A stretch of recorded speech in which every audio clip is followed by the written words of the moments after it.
Los expertos en la materia llegan hasta tus oídos. El tema del día, a primera hora. 9:01, vamos con nuestro tema del día y te vamos a pedir que estés súper atento porque vamos a platicar acerca de la odontología para adultos mayores. Ya está con nosotros el doctor Francisco Germán Villanueva Sánchez. Él es médico estomatólogo con maestría y doctorado en ciencias. Ha realizado prácticas privadas en el área de patología oral y maxilofacial, medicina bucal por 18 años. Doctor Francisco Germán, muy buenos días, ¿cómo estás? Freddy, buenos días, bien, gracias por la invitación. Oye, con el gusto de recibirte y por supuesto de platicar y de analizar este tema que es tan importante sobre odontología para adultos mayores, que luego pues sabemos que es recurrente y tú en tu experiencia seguramente nos lo vas a confirmar, como pues gran parte de esta población llega con problemas serios, ¿no? A la adultez. Sí, claro, el Instituto Nacional para las Personas Adultos Mayores menciona que el adulto mayor eventualmente tiene una prevalencia por arriba del 98% de caries cervicales, de caries coronales, que a lo largo de la vida pues va dejando como secuela que pierda por completo algunos órganos dentales, y esto trae como consecuencia también el edentulismo. La mayoría de los pacientes adultos mayores tienen zonas edéntulas que conlleva que no tengan una adecuada masticación, una adecuada fonación.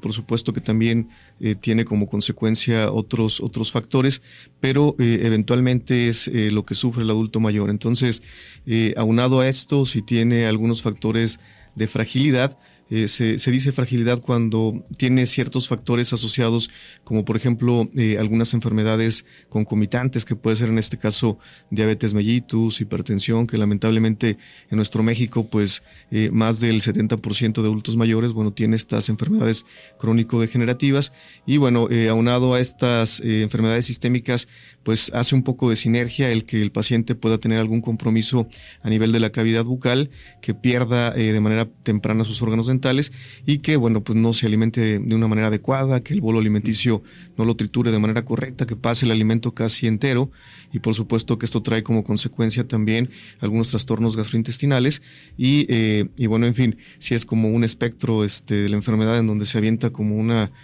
pequeña bomba y tiene como esas ondas expansivas a más sistemas y a más órganos. Francisco, a lo largo de nuestras vidas en general, ¿cómo qué porcentaje de la población tiene una adecuada higiene bucal? Híjole, pues sí es muy bajo el porcentaje, va a estar reportado en la literatura por abajo más o menos del 2%, en donde a lo mejor, no es que no tengamos a lo mejor accesibilidad a los programas de salud. Sí quiero comentar que siempre las damas son un poco más preocupadas por la salud general, también por la salud bucal. Los varones realmente somos más decidiosos cuando ya nos duele algo así o que tenemos una bola enorme, es cuando pues vamos a atención dental, atención general, médica en general, y por lo regular las damas son las que tienen también este estándar un poquito más elevado de una buena salud bucal, de el cuidado como tal, del cepillado, de todos estos auxiliares que son preventivos y no ya como tal correctivos. Entonces, si es muy baja la proporción, también puede ser un poco una connotación de cultura en donde tal vez no tenemos esa cultura desde la formación, desde niños, ¿verdad? Entonces, eso ha venido ha traído como consecuencia que se pierdan estos órganos dentales por tener un descuido en general de su cavidad oral, ¿no? Y es que sabes que, Francisco, yo creo que desde pequeños, no sé, en mi caso, decía mi madre, lávate los dientes después de desayunar, comer, cenar, lávate los dientes. Pero era una instrucción nada más. Claro. O sea, dime cuántas veces se cercioró de que realmente nos laváramos los dientes. Entonces, yo creo que es esa parte también como nosotros, con nuestros hijos desde pequeños, de realmente cerciorarnos que tengan una higiene bucal, ¿no? O sea, porque luego a veces es el consejo nada más y ahí queda. Entonces, yo creo que son acciones que si no se están tomando como debe de ser, definitivamente yo creo que a la larga y bueno, pues lo aterrizamos con nuestro tema de odontología para adultos mayores, podemos llegar con serias complicaciones. Sí, por supuesto. Y bueno, a veces yo creo que también en esa actividad de la vida y antes, y ahora también, por supuesto, está presente que todos andamos con mucha prisa y demás. Entonces, cuando tenemos nuestros niños pequeños, no nos aseguramos que verdaderamente estén haciendo un cepillado correcto. Le decimos cepíllate y pues bueno, a lo mejor pasan el cepillo 1 o 2 veces sin que exista como tal una técnica adecuada, que por supuesto hay técnicas que están descritas en donde pues es complejo que a veces se lleven así al punto como se debe de realizar, pero a lo mejor lo más apegado para que ese cepillado pues fuese efectivo y no nada más a lo mejor algo que es ahí como pasajero, que nada más está tocando los dientes y que no está como tal haciendo, digamos, un barrido mecánico que es lo que nos lleva a tener una eficiencia en ese cepillado, y que eventualmente esos carbohidratos y toda esa comida que tenemos ahí en la cavidad oral, lo que se queda como resto, no se descomponga, que no haga acidificación y que al final, bueno, pues termine haciendo una caries o alguna alteración en los tejidos duros de los órganos dentales. Y además de un correcto cepillado, pues se recomienda también el uso de hilos dentales, ¿no? Que yo creo que ahí si nos vamos al porcentaje debe ser ínfimo, ¿no? Sí, no, es menor todavía. El hilo dental como un auxiliar también del aseo bucal, por supuesto que está descrito. Por ahí a veces no se utiliza de manera correcta. Cuando se llega a utilizar de manera excesiva, por supuesto que se daña también la encía, el tejido periodontal, hay un sangradito y entonces eso aminora el uso, deja que la persona pues como que no quiera utilizarlo porque sabe que se va a lastimar o se va a lesionar. Y bueno, más bien ahí es una falta como tal de la técnica con el odontólogo que acude a esa persona. Debería de darle una pequeña instrucción, en decirle cómo hay que introducirlo, cómo hay que zafarlo, a lo mejor de un extremo, como para que no existe ese daño a nivel de la encía o del periodonto. Pero sí, ahora también hay unos auxiliares de diagnóstico un poquito más y de aseo un poquito más recientes, por así decirlo. Ahora se utiliza un instrumento que se llama Waterpik. Eso es su término en inglés, pero es un irrigador que después de hacer el aseo bucal con el cepillo, con el hilo dental, ese irrigador se pasa por las superficies dentales y como entra, vamos a decir, con cierta propulsión como a chorro, entonces hace una liberación de a lo mejor del alimento que se quedó entre la encía, el diente y el hueso, y ayuda a que sea más eficiente ese aseo bucal. Y está muy accesible ahora con estas plataformas en donde se puede solicitar en línea, pues llega en unos cuantos días y es muy fácil de usar, y también se podría preguntar al odontólogo de base para que la instrucción sea un poquito mejor, que a lo mejor le pueda orientar al paciente cómo lo debe de utilizar, y es muy rápido. Yo creo que en menos de 5 minutos está haciendo ese aseo bucal. Oye, ¿y ese irrigador sería recomendable para el uso incluso para el adulto mayor? Sí, por supuesto.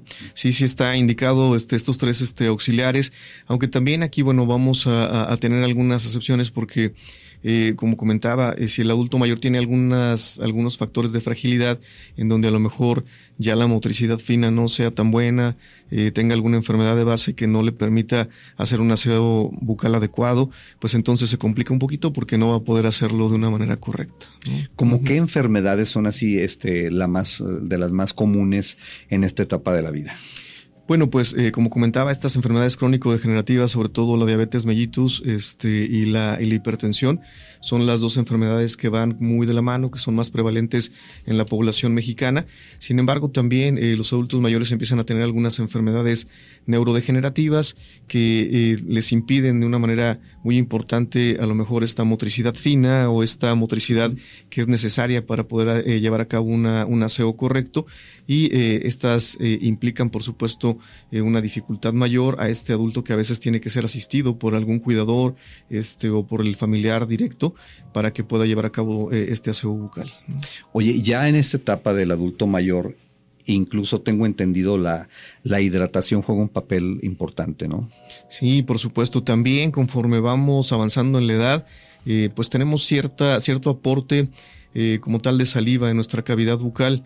Eventualmente cuando vamos en declive o cuando vamos avanzando en edad, pero también cuando estos pacientes están tomando medicamentos, sobre todo para estas 2 enfermedades que comento, hay un efecto adverso que tienen estos fármacos y entonces el paciente deja de secretar saliva como tendría que hacerlo. Entonces esta salivación que se ha disminuido o esta hiposalivación, como le llamamos nosotros farmacológica, trae como consecuencia que el paciente tenga una predisposición mayor a caries, que tenga una predisposición mayor a gingivitis, a periodontitis, y que esto al final termine con la pérdida de los órganos dentales. Y bueno, pues obviamente aquí va muy de la mano esto que comentas, Freddy, de la hidratación, porque el paciente que tiene una disminución en el flujo salival tendría que estarse hidratando de una manera muy óptima, muy correcta, para que entonces podamos sustituir un poco o coadyuvar en esta baja de salivación que tiene el paciente. Oye, y para hidratarnos, ¿qué recomiendas para el adulto mayor? Bueno, en muchas de las ocasiones se recomiendan los electrolitos, pero también a lo mejor un exceso en electrolitos no es tan correcto, porque puede traer algunos desequilibrios que sí tienen un efecto sistémico. Entonces, a lo mejor podemos tomar una bebida con electrolitos al día, pero durante el resto del día el paciente se puede estar hidratando con agua, a razón necesaria. Y pues sí, no recomendamos otro tipo de líquidos que a lo mejor pudieran traer algunos edulcorantes, por supuesto nada de azúcar, para evitar que pues exista una mayor desmineralización de los tejidos duros y que entonces el paciente pues tenga más susceptibilidad a la caries, ¿no? Oye, luego, Francisco, escuchamos el término odontología y lo relacionamos directamente con los dientes, ¿no? Con las muelas. Pero creo que realmente hay otros aspectos que hay que cuidar mucho, ¿no? Por ejemplo, la cuestión de las encías. Sí, por supuesto, la enfermedad periodontal es un foco rojo en pacientes adultos mayores, porque a veces pensamos, bueno, pues qué importa, o sea, que esté inflamada la encía, a lo mejor hay un poquito de halitosis, que es un mal olor de la boca, y bueno, decimos es que a los pacientes adultos mayores, pues bueno, les huele un poquito la boca y no tendría por qué ser así. Eventualmente estos estados de inflamación en la encía sí traen como consecuencia el acúmulo de ciertas bacterias, sobre todo en unas bolsas periodontales que son como unos espacios que existen entre el diente, la encía y el hueso, y entonces el adulto mayor pues no logra remover lo que se impacta en esa bolsa periodontal. Hay un nicho muy muy rico ahí de bacterias, y estos desechos tóxicos de las bacterias empiezan a generar ese mal olor de la boca de los pacientes. Entonces es importante comentarlo, porque eso puede ir hasta causar una endocarditis bacteriana en algunos pacientes que sean susceptibles para estos microorganismos, en donde el bicho que ingresa ahí a la encía pues va a tener viaja a través del torrente sanguíneo hacia la cavidad pericárdica, y el paciente pues puede tener como tal por supuesto un problema cardíaco asociado a un mal estado de salud periodontal o de higiene periodontal, ¿verdad? Fíjate que eso que tú estás mencionando, Francisco, yo creo que es bien importante, en el sentido de que debemos de estar bien conscientes de que no podemos minimizar, ¿no? O sea, minimizar algún problema que se nos esté presentando en nuestra boca. Yo recuerdo el caso de un conocido, un amigo de mi hijo, que comenzó precisamente con una complicación de una muela mal atendida, y esto derivó ya en complicaciones cardíacas. Entonces, o sea, lo digo e insisto para que no tomemos a la ligera un asunto así.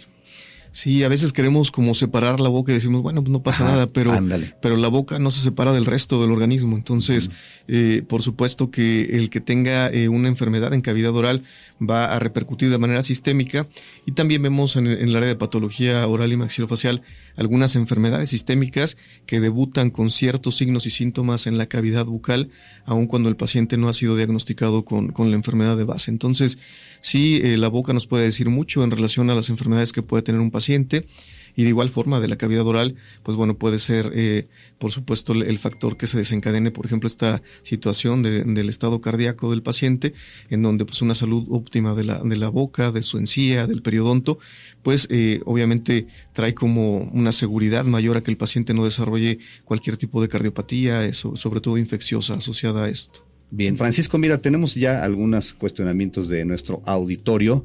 Mira, que nos pregunta Luis Gutiérrez, nos dice que cómo influye la salud bucal en la autoestima, en la vida social de una persona mayor. Sí, es una excelente pregunta. El Instituto Nacional de Personas de Adultos Mayores menciona que como tal, una salud bucal óptima es un indicador entre la salud bucal y la salud general.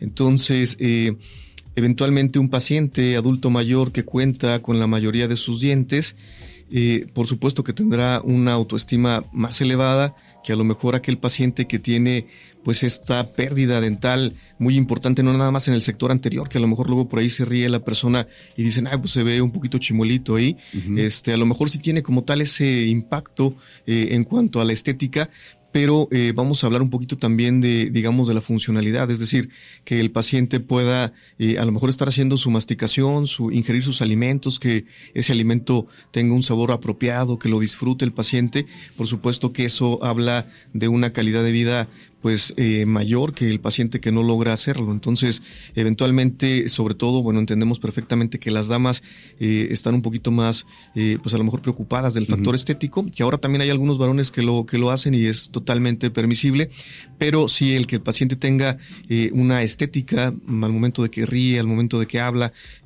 tanto digamos de manera estética como funcional, le convendrá a este paciente para que tenga una alta calidad de vida y no que empiece obviamente con este demérito de la calidad de vida que por supuesto lleva a muchos pacientes adultos mayores a tener algunos estados depresivos, algunos estados pues que son por supuesto psiquiátricos y que comprometen también la salud general del paciente. Sí, y que pudiera haber obviamente muchos otros factores, pero yo creo que cuando sí es así como muy evidente, ¿no? Que ya tu salud bucal no es la mejor, yo creo que ya cuando el adulto comienza a tratar de aislarse, ¿no? O sea, ya de evitar las salidas, de evitar los convivios, las fiestas.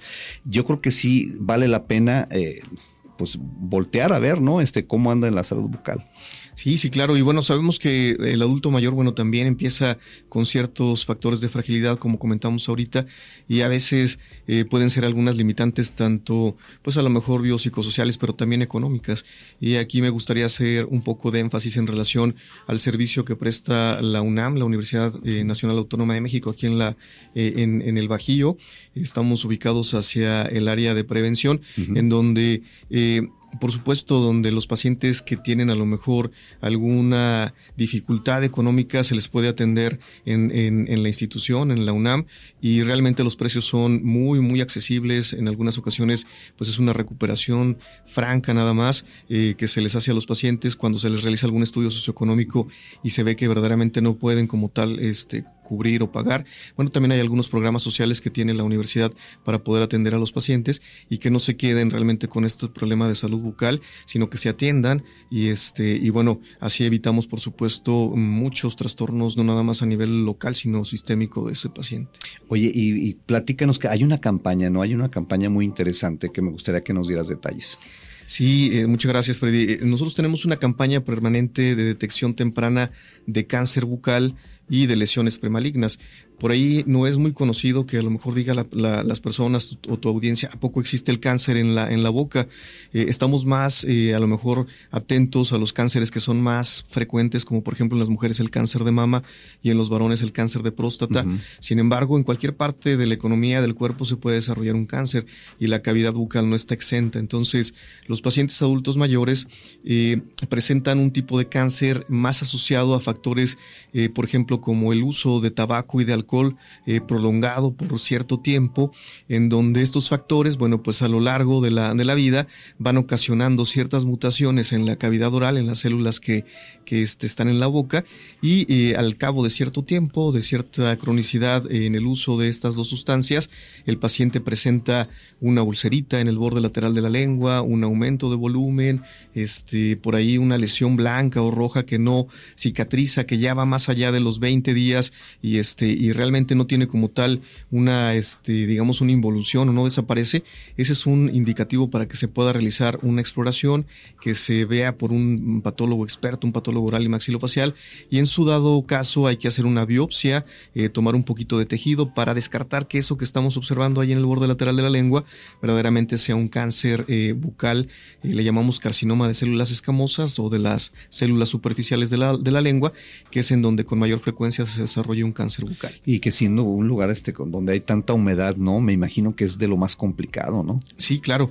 Hay muchos factores que coadyuvan un poco, como en el adulto mayor, como comentábamos, también en la disminución de la saliva, que al final la saliva es una protección tremenda que tenemos todos. A veces no lo apreciamos, pero hay una gran cantidad de protectores como inmunoglobulina, ciertos factores de nuestro sistema inmune que nos defienden ahí con esta saliva.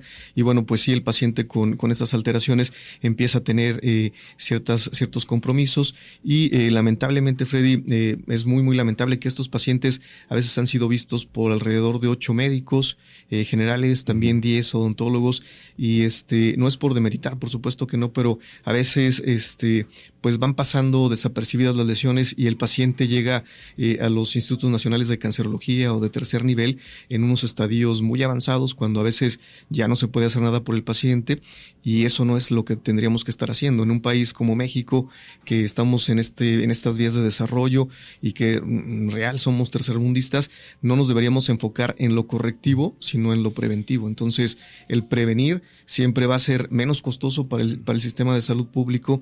Por supuesto que va a generar que el paciente tenga una mejor expectativa de vida y que sea menos mutilante el tratamiento, porque a los pacientes se les tiene que hacer una resección de la mitad de la lengua, se les tiene que hacer también un vaciamiento de los ganglios que a veces están afectados en cuello, y entonces el paciente pues pierde o mutila la lengua. Hay que volver a aprender a deglutir, hay que volver a aprender a pasar el alimento, a hablar.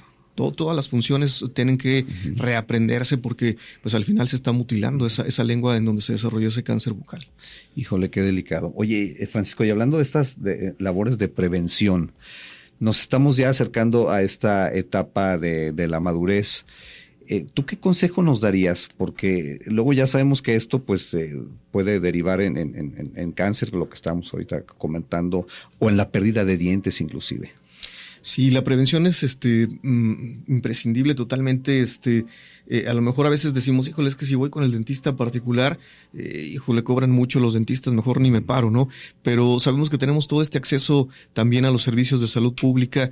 No nada más lo refiero yo en relación a la Universidad Nacional Autónoma de México aquí en León, sino también hay otras universidades, La Salle, por supuesto, ILA. Tenemos también los servicios públicos, tanto del IMSS, del ISSSTE y también de la Secretaría de Salud, que tienen sus unidades de odontología. Entonces yo invito a toda la audiencia, a los adultos mayores, a que se acerquen a cualquiera de estas derechohabiencias, o bien, si no la tienen, pues están estas opciones también de las universidades en donde se pueden acercar para que se les haga una evaluación, una valoración, y bueno, al final siempre a veces con estas evaluaciones o estas, digamos, visitas periódicas, se llegan a identificar algunas lesiones que el paciente per se no tiene como tal ninguna molestia, ningún dolor, pero al momento de estar haciendo la exploración intraoral, pues ahí el odontólogo se da cuenta de que ahí hay algo raro, e inmediatamente pues prende ese foco rojo y eventualmente se le puede dar ese tratamiento al paciente que requiere, ¿no? Bien, y bueno, si ya se ocurrió la pérdida de los dientes, pues está esta otra alternativa, ¿no? De las dentaduras postizas. Sí, por supuesto. Hay que mencionar que cuando perdemos los órganos dentales, tenemos cierto nivel de hueso, pero cuando se pierde ese órgano dental, lo que sucede con el hueso es que el hueso se va hacia abajo, entonces empieza a haber una atrofia del reborde del hueso, y es necesario que el paciente se ponga la prótesis lo antes posible cuando ha perdido el órgano dental, para que todavía exista, vamos a decir, una base en donde se pueda quedar un poco más retentiva esa prótesis, porque lamentablemente a veces el adulto mayor tiene que andar batallando, colocando algunos adhesivos para que la prótesis se mantenga en el sitio donde tiene que estar, y por supuesto que es un poco complejo que lleve a cabo la masticación cuando es, vamos a decir, reciente la colocación de la prótesis. Tiene que saber utilizarla, tiene que adecuarse un poquito, es un periodo, vamos a decir, como de adaptación, en la que ciertamente es difícil la masticación, pero la mayoría de los adultos mayores logra como tal, pues obviamente dominar las prótesis y al final hacer ese trabajo masticatorio que le ayude a triturar el alimento y que al final, bueno, pues tenga como ese objetivo tanto funcional como estético. Ok. Ahora quiero comentar también que en la actualidad hay un tratamiento que son los implantes dentales. Los implantes dentales en la actualidad es un tratamiento caro, lo podríamos a lo mejor decir así, pero tiene la ventaja de que el paciente puede colocarse una prótesis cuando ya no hay dientes. El implante hace la función como si fuese, a lo mejor lo voy a poner una analogía muy burda, pero como cuando colocamos un taquete en la pared. Ese implante dental entra, digamos, en el huesito de ese paciente. Por supuesto que el hueso tiene que aceptar ese implante, y una vez que lo adapta, que lo implanta, que el implante está como, digamos, ya nosotros le llamamos en ese periodo, digamos, de osteointegración, que el huesito abraza ese implante, eventualmente se pueden colocar algunas prótesis que van soportadas por el implante y ya no se mueven, ya el paciente no tiene que andar con la preocupación por ahí que a veces salen los memes que el paciente le está soplando al pastel y se le sale la prótesis. Más costoso, pero más cómodo. Pero ¿no? más cómodo, más estético, y no tiene que andar pues utilizando nada de, a lo mejor, de adhesivos o de andarse quitando las prótesis. Sí hay que hacer un mantenimiento, pero es un poco más cómodo, ¿verdad? Perfecto. Oye, Francisco, bueno, pues el tiempo se nos está agotando, pero claro que queda la invitación abierta para platicar acerca de otros temas que tienen que ver con la salud bucal. Esto de las prótesis yo creo que da para mucho. Claro. Y bueno, pues ya para concluir rápidamente, mira, nos pregunta Luisa Martínez, ¿qué podemos hacer como familia para apoyar la salud bucal de los adultos mayores? Sí, yo creo que también es muy importante. O sea, al final ese nicho familiar debe de ser como tal proactivo, como para que si a lo mejor el adulto mayor tiene estas limitaciones que comentaba en relación a las motricidades, pues puedan de alguna manera asistir al adulto mayor que ya no tiene como tal ese tacto fino y que le puedan auxiliar. A lo mejor sé que todos andamos con muchísima prisa, pero por lo menos en los extremos del día, si a lo mejor un paciente tiene por lo menos un cepillado que sea correcto en el día, que a lo mejor ya es en la noche que todos llegamos y que estamos un poquito más tranquilos, con eso valdría la pena como para que no acumule un alimento importante, no acumule biofilm, que es lo que ahora le llamamos como una plaquita dentobacteriana, y que pues se mantengan sanos sus órganos dentales. También hay que recordar que no nada más cepillamos los órganos dentales, sino también la encía hay que estimularla en donde ya no hay dientes, hay que estimular un poquito esa zona, no haciendo un cepillado muy efusivo, muy fuerte, sino más bien como un pequeño masajito y eso ayuda también a que el hueso no se pierda y a que la encía se mantenga pues sana también. Bien, doctor Francisco Germán Villanueva Sánchez, muchísimas gracias por estar acá con nosotros con este tema tan interesante. La invitación está abierta para que regreses. ¿Y cómo te encontramos? Muchas gracias, Freddy. No, yo les agradezco mucho el espacio. Bueno, pues yo estoy con ustedes ya sea de manera institucional en la UNAM León. Estamos en el área de patología bucal y maxilofacial. Ahí ustedes pueden ingresar a la página del ENES, poner ahí el área de patología oral y maxilofacial y nos van a encontrar. Allá podemos ver cualquier tipo de patología, pacientes que tengan estas dificultades también económicas, los podemos atender allá. Yo quiero ser muy enfático en eso, con los programas sociales que tiene la universidad, y de manera privada pues también tengo mi consulta. A lo mejor el paciente que quiera acercarse, por ahí voy a dejar también mi WhatsApp. Tenemos un WhatsApp para pacientes que a veces quieren preguntar algo. Tenemos como un telemedicina en donde el paciente a veces se toma una foto y dice, pues amanecí el día de hoy con esto, nos pregunta y le damos una orientación. ¿Si quieres compartir práctica. Tu WhatsApp? Sí, claro que sí. El teléfono es 477-395-0708. ¿Alguna red social? Tenemos pues bueno, nada más ¿cómo se llama? El Facebook de la universidad, pero nos pueden encontrar como Patología Oral y Maxilofacial de la UNAM. Perfecto. Francisco, muchas gracias. Gracias a ti, Freddy, gracias a todos, muy, muy amables, que tengan excelente día.